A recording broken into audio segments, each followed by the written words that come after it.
And then there's a new book out by Bob Woodward. And apparently Woodward has audio recordings of the interviews he's done with Donald Trump. And allegedly, I guess the audio recordings are going to be released. He's claiming that Donald Trump admitted he knew weeks before the first confirmed U.S. coronavirus death that the virus was very dangerous, airborne, highly contagious, and more deadly than even your strenuous flu, and that he repeatedly played it down publicly, according to this legendary journalist, Bob Woodward, in his new book, Rage.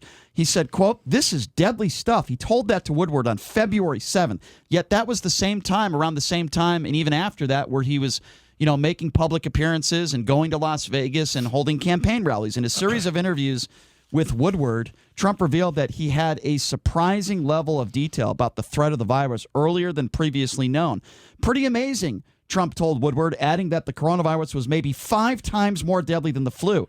And Trump's admissions are certainly in stark contrast to his frequent public comments at the time, insisting that the virus was going to disappear and all would work out fine. So my question to the listeners... Well, just because it's deadly doesn't mean it's not going to disappear, Brian. And we know that it took China and the WHO actually, they went forward and said that it was human-to-human transmissible on January 22nd. And on, I believe, January 29th or January 31st, I think it's 29th, that's when he actually instituted his travel ban to China. So it's not like Trump wasn't already making measures before that.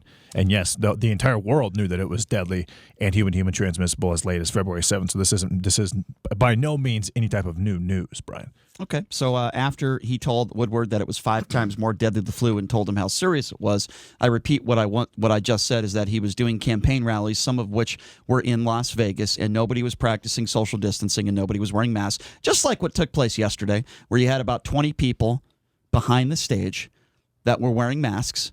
And then when you look at the entire shot... It wasn't 20, Brian. There was about 150 so you got to let me finish. You got to let me finish. You're not telling the truth. You got to let me finish. It's hard for me to... Thank you. You got to let me finish. Okay, I'll start over. Yesterday at his campaign rally, in the camera shot, it appeared as though most of the people were wearing masks. The thousands of people that were there, it was reported that there were maximum 200 people that were wearing masks, not practicing social distancing. That is dangerous.